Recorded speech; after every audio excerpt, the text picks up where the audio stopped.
What's up, everybody? Welcome to the Money Down Pod. That is my guy, Sean White. Give him a follow at Dumpster Fire Fan. I am Kayvon Izami at Kayvon_sports, and this is the Final Four preview. What a wonderful weekend we have here for college basketball as there are 4 teams left.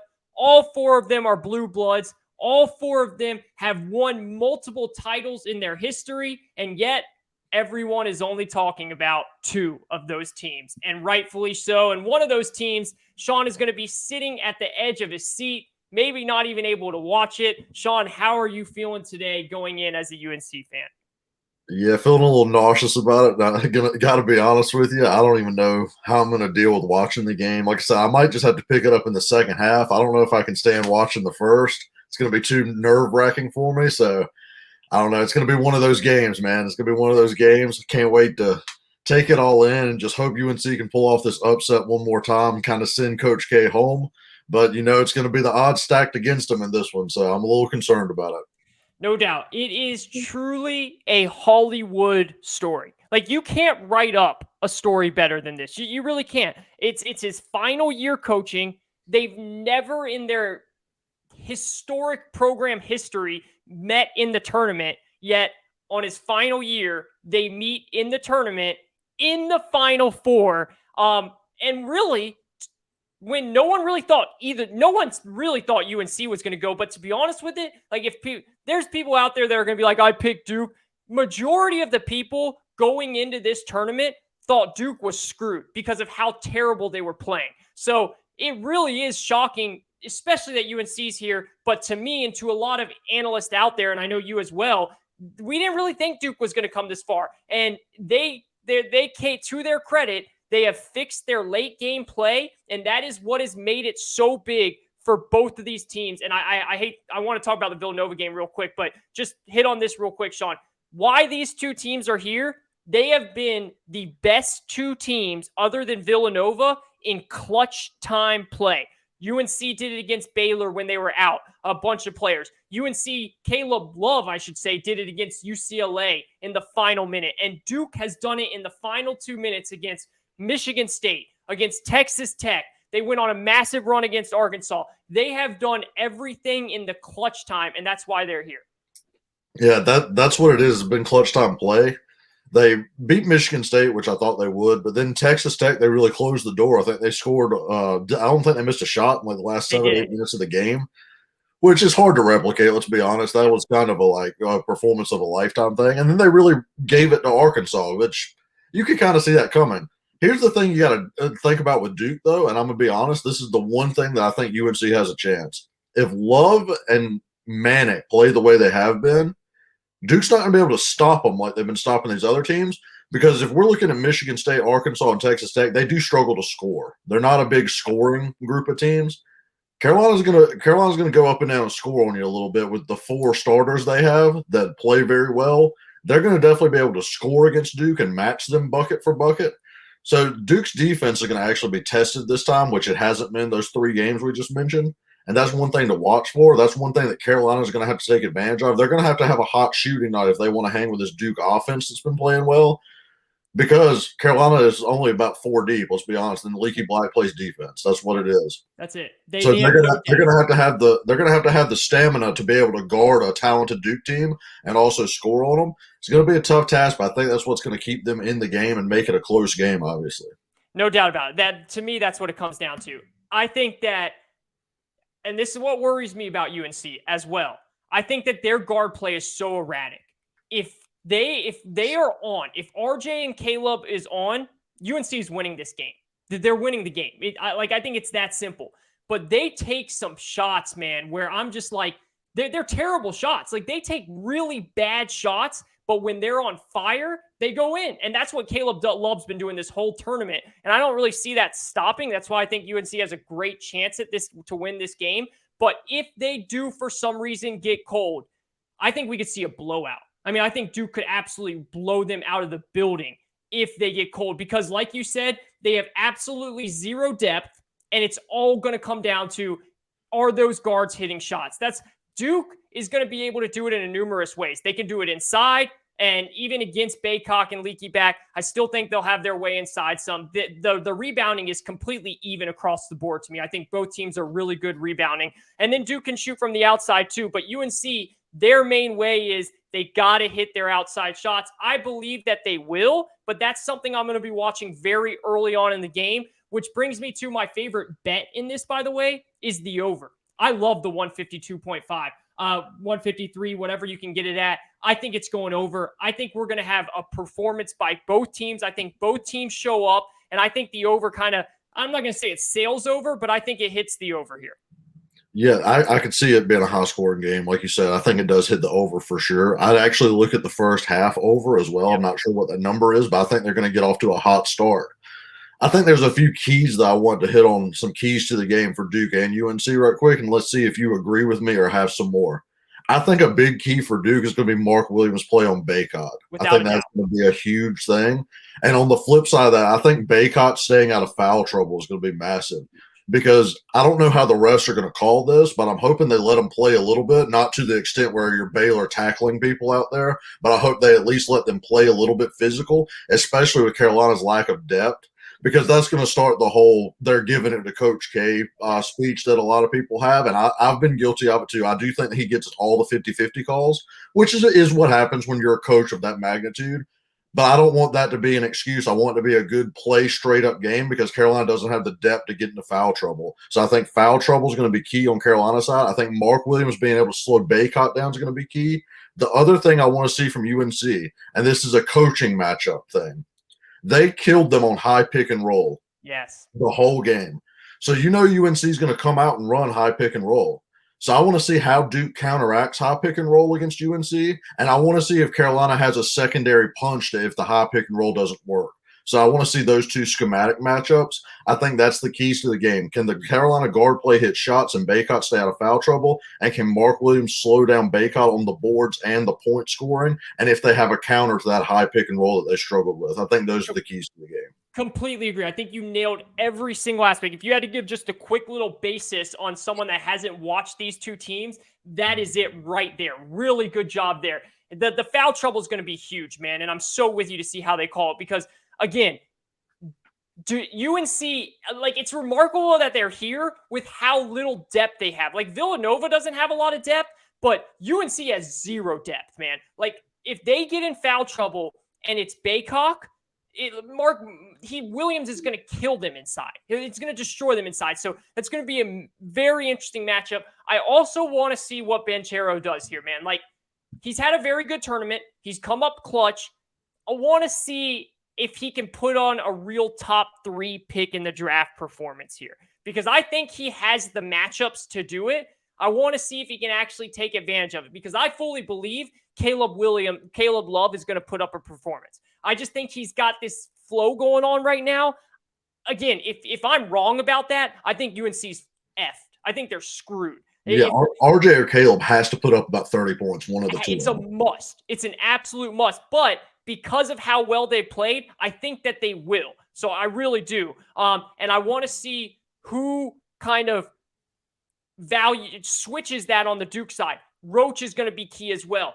The reason why Duke was so bad later in the season is Roach was not hitting any of his outside shots. The way he's slowed it down and actually has been playing well, if he's able to continue that type of play, then Duke's going to have a great chance to win this game as well. It'll be fascinating, man. It's going to be one for the ages. I want to throw this out to you, man. I haven't heard anybody say this take yet.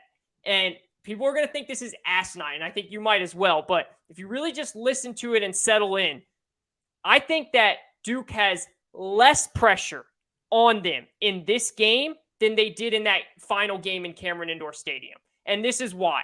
We all knew about that game 9 months ago when Coach K said he's retiring. That was circled. Every single player that's ever played for him was at that game. It was like a freaking carnival. It was like a festive for him. There was all these coaches there. There was all these players there. It was circled.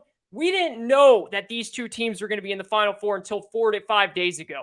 I think that the pressure in that game was enormous. I don't think there is as much. There's pressure. Don't get me wrong. But I don't think there's as much pressure as there was in that game than there was in this game. And I also think there's a revenge factor that these Duke players are going to have if they're bold enough to use that as an advantage. I don't know. We'll have to see. But I don't think there's as much pressure as there was in that Cameron Indoor game.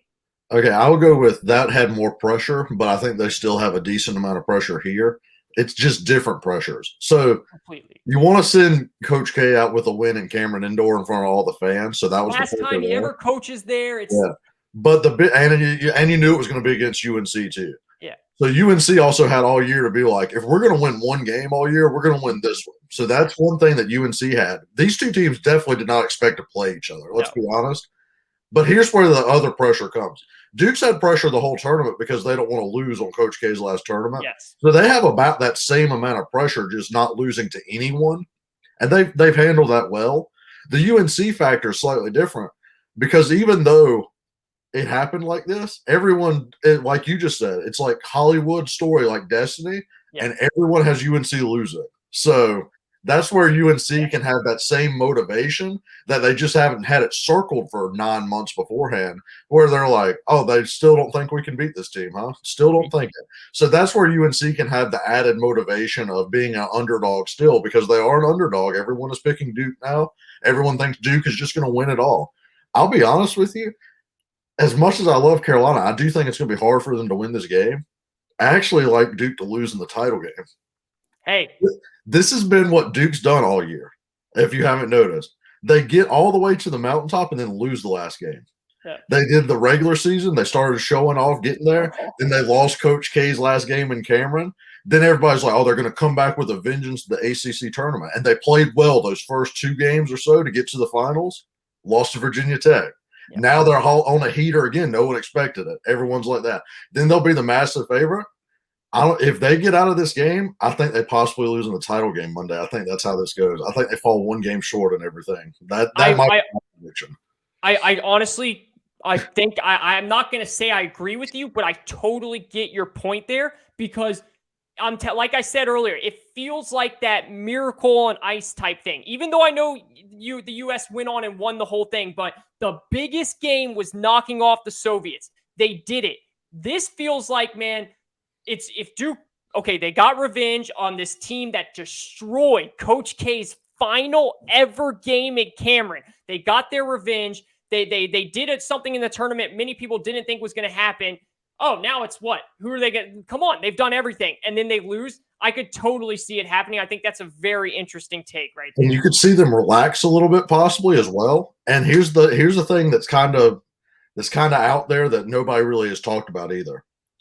On the other side of the bracket, Hubert is in his first year. So let's get Hubert out of this conversation. With the other 3 teams, if you have anyone on Coach K's level of coaching prestige, Bill Self and Jay Wright are up there with him. Jay Wright might be the best coach in the country. It's not might. Easily. Yeah. So not only this, the winner of that game is going to get to scout the whole game of Duke playing. And you get Duke on a short week this time. Duke's had this whole week to prepare for Carolina. They're going to get 1 day to prepare for these other 2 teams, and they're going to get the game Duke's playing right there, if they end up playing Duke, to scout them through the game and be able to scout them again with 2 great coaches possibly between Jay Wright and Bill Self.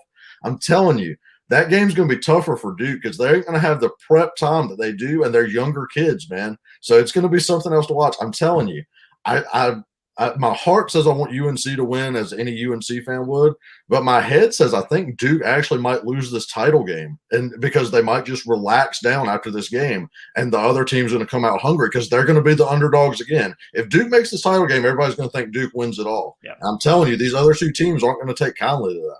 Yeah, I actually would go a step further and say that whoever comes out of the other side is actually the better coach team, whether it's UNC or Duke. I know that's like going to be a shock to people with Coach K. I actually think when it comes to in-game coaching, there's not a damn soul that touches Jay Wright's level, and I think Bill Self is better than Coach K when it comes to that. The overall factor of coaching, Coach K is phenomenal with recruiting and all that stuff, but really when it comes down to actual coaching, I know it sounds like a hot take, I just think that Bill Self and Jay Wright are better. So I think it's a phenomenal point by you. Real quick, so we're running out of time here, and I want to hit on Nova. Want to run this other thought by you, man. I don't know how in the world Coach K actually retires if he loses this game.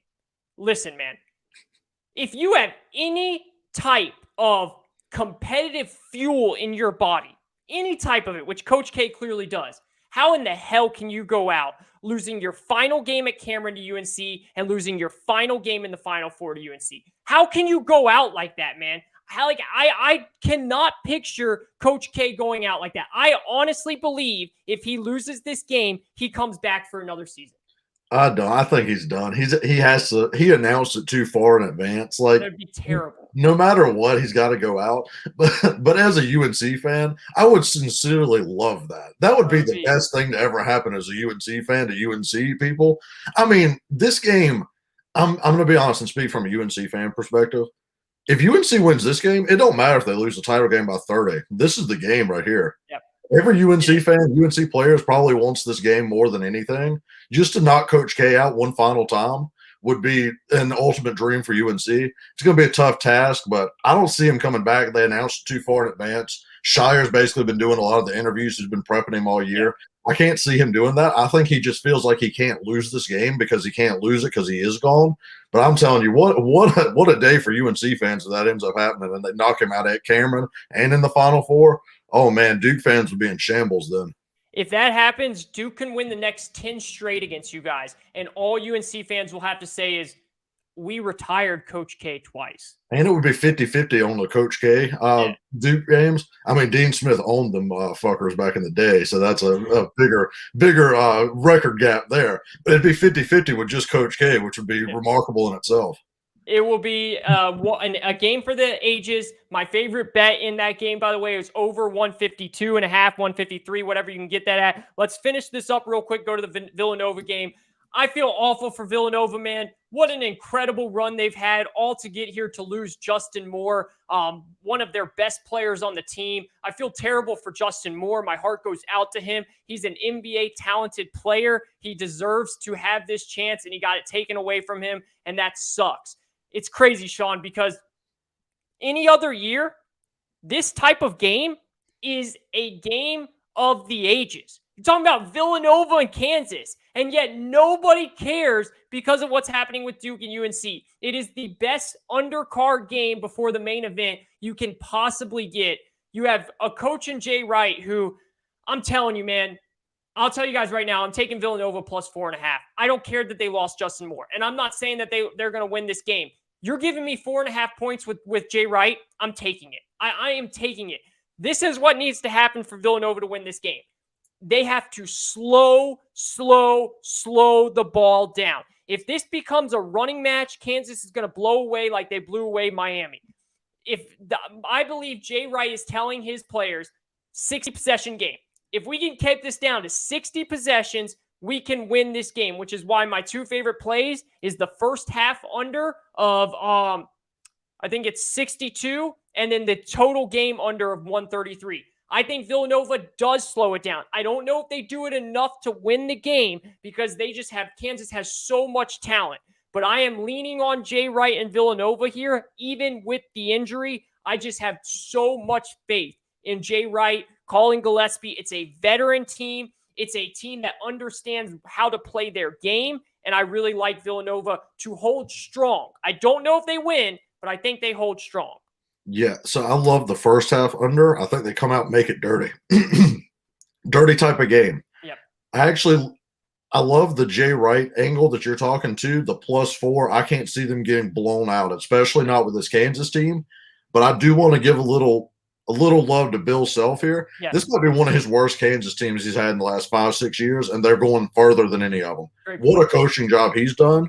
And let me tell you the key to this tournament for them and the key to them winning it all. It's if Remy Martin plays well. That's been the big difference in the tournament. If Remy Martin comes out, doesn't get erratic, doesn't turn the ball over, and just puts up his amount of shots, comes in, gives that energetic scoring burst, I think they can win this whole thing. It's going to come down to whether they turn the ball over with their guard play or if they can go into a shell and really just hold on to the ball and not turn it over. That's the thing right there. Yep. But Villanova is going to put that defense on them. Gillespie's going to be out there. They're ready to go. Here's the issue with Villanova. I picked Villanova to win this whole thing if they hadn't had Moore get hurt. That was a sad thing to happen. They needed him, the scoring punch. So that's why I actually like the under. I like the under because I don't think Villanova is going to score enough to hit the over. They're going to make it murky. I do think Kansas kind of maybe is down 6 and turns it into like a 8-point lead, and Villanova cuts it to 4, and that's how the game goes. Mhm. That's how I could see it happening and unfolding. But I do like Kansas right here. Remy Martin's been playing well. As long as he continues that, I think Kansas has an excellent shot at winning this whole thing. Yeah, I'm so glad that you gave Jay. Wow, I just freaking Bill Self his props. That was a great. He deserves it because you're so right. Remy Martiners, you're so right about Remy too. The dude's averaging 21 points per game. He was averaging like 10 in the regular season. He was hurt. He barely even played when he did. He is looking like the guy, 5-star recruit coming out when he went to Arizona State. If he plays that way, then yes, Kansas is winning. But I think we're so lockstep on the under here. I love that you're backing me with that one because it just makes sense, man. That's just how Villanova plays. Nobody is going to take Villanova out of their game. The question is, do they have enough star power of scoring? Just like you said, I think Gillespie will come up. He always shines in big moments. I just don't know if it will be enough. So I think it's a slow-paced game, but I do think Kansas edges it out barely, though. And again, I'm taking Villanova on the spread because I wouldn't be shocked if they won. I just think it's going to be a 2-3 possession game, which, by the way, favors Villanova because they are really good when it's a close game like that. But I'm giving Kansas the win, but I love the under, love the first half under, favorite picks in the whole Final Four. Yeah, for sure. Those unders are going to be incredible. Just how I feel with the Duke UNC overs, these unders are going to be kind of where it is. I can see it happening all the way. Kansas, like I said, I feel like Kansas is going to really struggle in the first half, kind of really go back and forth with them, and maybe be down about 8 with about 6 to go and just end up winning by about 4 points. I think that's kind of how the game's going to go. I think Villanova's just going to run out of offense and then run out of gas defensively. It's kind of how I'm feeling it. But again, if Remy Martin doesn't play well, Kansas goes back to that regular season Kansas where you just don't trust them at all. So it's all on Remy Martin. It's all on Bill Self right there with the coaching. And I buy Bill Self and Remy Martin right now, like Kansas to win it. But Villanova, props to them. If they had more, I would take them to win the whole thing. Without a doubt, man. Just another incredible run by them. Incredible run by all of these teams. Everybody enjoy the Final Four. I really think it could be one of the best Final Fours ever. I truly believe this UNC Duke game could be the best Final Four matchup in the history of the Final Four. I think it's going to get a massive rating. CBS is really kicking themselves in the butt, though, because this year it's on TBS, not CBS, which it's not going to hurt the ratings because they're going to be so big anyways, but it would have been massive if it was on CBS. Some people don't have cable, bro, so TBS, but still, it's going to be a massive game. If you enjoy, even if you don't like college basketball, you're tuning into this game. It's what's going to happen. Enjoy it. Anything you want to say before we head on out? I've got to do it. Shouts out to my wife for winning our bracket. Yeah. She freaking won. The person that knows the least about college basketball in our group of about 10 people won the bracket. Yeah. All because she had Villanova and Kansas in the Final Four. And as she said, she picked Villanova because she wants to be a Disney villain for Halloween, and it sounds like villain, so that's why she won the bracket. So if everybody wants to know, to win your bracket, don't watch any basketball up until the bracket. Just pick teams randomly. That's how you win the bracket competition. So shouts to my wife. She did a good job. She won the bracket. Congrats to her. Yeah, and if you think Sean's lying, he's not. She came on right before we went live. That was a direct quote by her. I picked Villanova because villain. And, she wants to dress as a villain for Halloween. Hey, you got to give her props, man. You won the tournament, and there's nothing else I could say. Me and Sean, we make a sport podcast, came in last and next to last, and my wife knows nothing about college basketball. She'll kill it in fantasy football. When we do our fantasy football podcast, she's like very knowledgeable about it. But you know what? She doesn't win those either. So you got to know the least amount to win this. That's how it goes. That's how March Madness works, man. Congrats to her, no doubt about that. And congrats to all you out there on your brackets if you won it.